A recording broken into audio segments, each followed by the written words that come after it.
Good Tuesday afternoon, everyone. Welcome to the first video of 2021, a year in which is finally here. And if you're watching this, you certainly survived, and I hope everyone is continuing to stay safe and healthy. Before we begin, what do I want to say? I want to say that if you like what you see in the video, please give me a thumbs up on YouTube.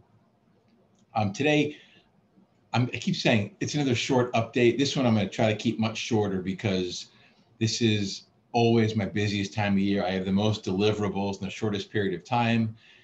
And on that, so if you're a client wondering about, am I going to take 2 months to get your quarterly report done like I did last quarter, which was really embarrassing? No, it is almost done. It'll be the earliest year-end report ever because I normally get that out end of January. So my hope is to have that signed, sealed, and delivered here this week. Look, check your email box. If you're a client, you will get a link to our quarterly webinar. We're going to go over what happened in Q4. I'm going to give you a whole bunch of tidbits on what I'm thinking about for Q1 and 2021 as a whole.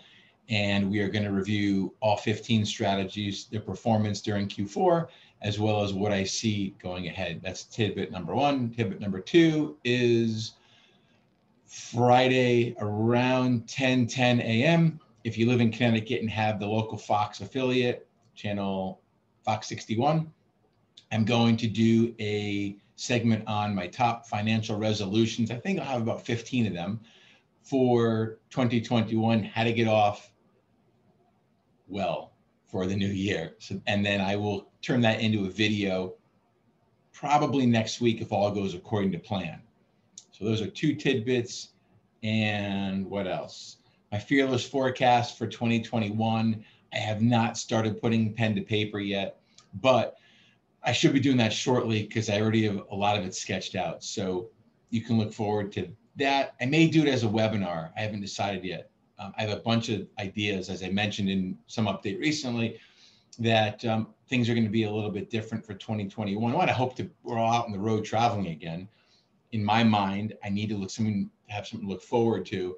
So I am planning 6 trips between July 1 and the end of 2022. Hopefully that happens, but I need something to look forward to. I need my kids to be excited.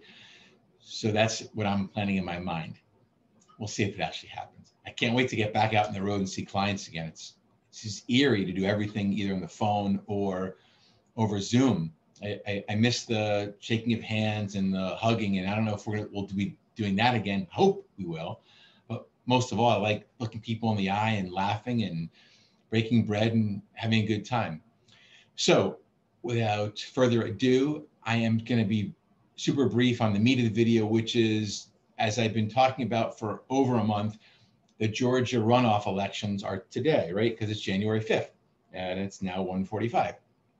So I think we'll know tonight if both seats stay red, both go blue, we have a purple split. It is very unlikely, based on history, that the Georgia runoff is split.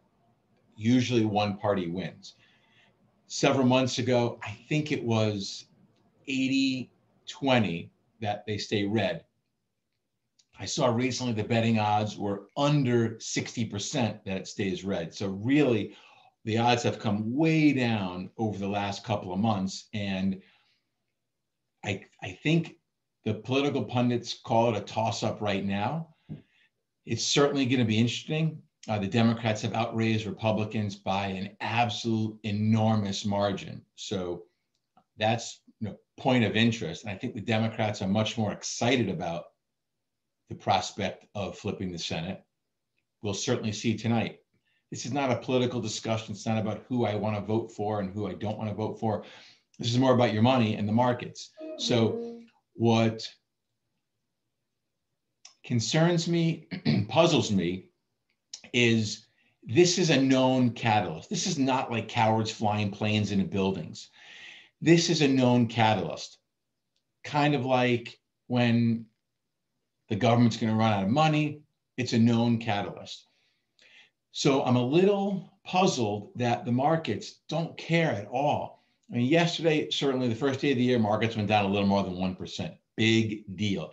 After such a meteoric rise since October 30th, a 1-2% pullback, who cares?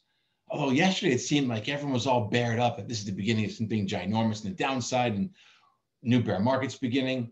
I don't think so. The data don't support that claim, but I'll cover that later.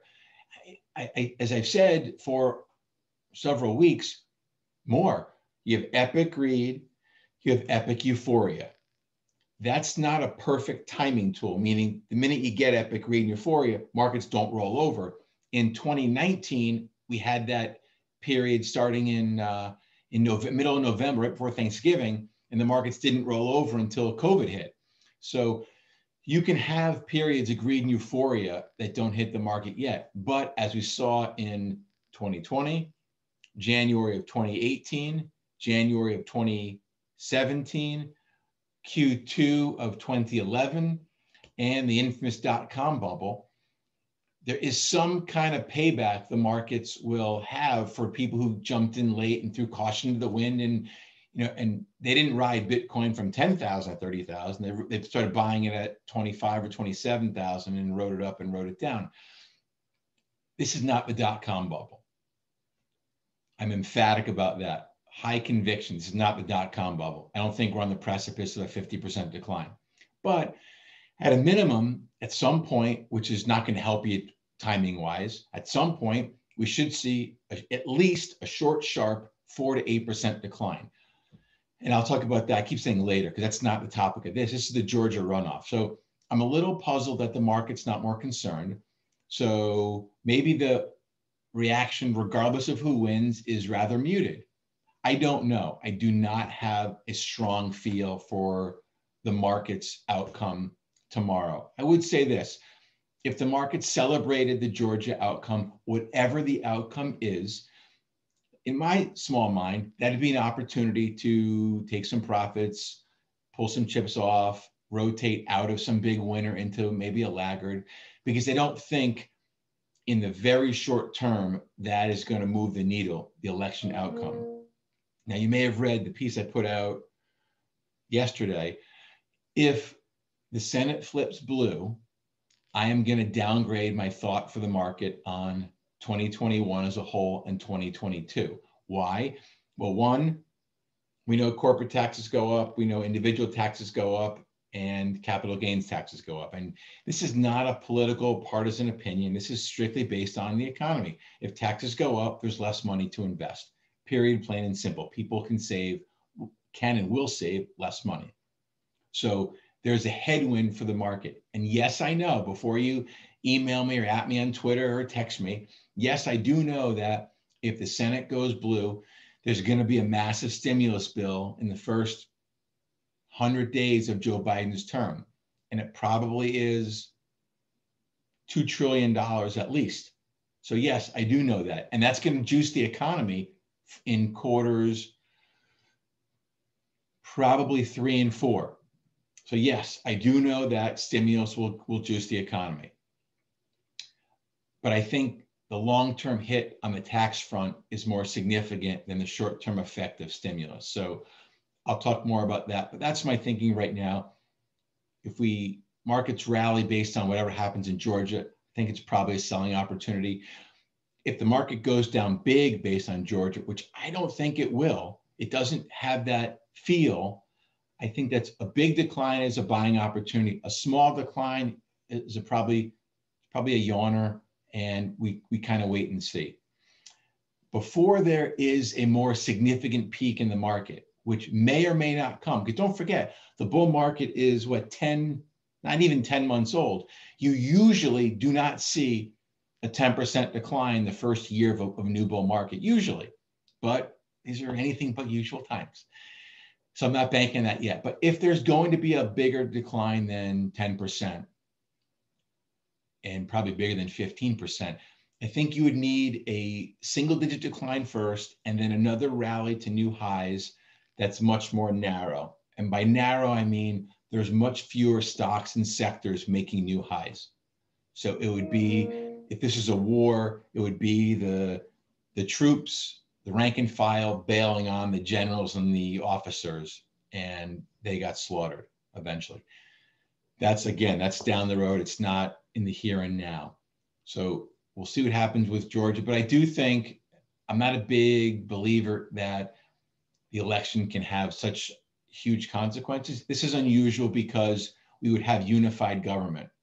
And while history has shown unified government is fine for markets, every year is not the same. And I think there is a movement on the left to the far left that taxes need to go up. They need to remove the Trump tax cuts for most Americans who receive them, especially in those earning more than, I think, $400,000. So we'll see where we are, but that's certainly a concern of mine as one who stewards money and looks after your money.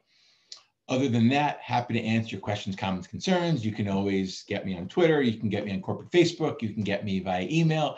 You can pick up the old-fashioned phone and call me if you'd like to. So I'll be back maybe as soon as tomorrow, the next day, with a quick video, but for sure I'll be posting on the blog. Again, I hope you are safe, stay healthy, stay sane, stay out of trouble, and we'll talk to you soon. Thanks.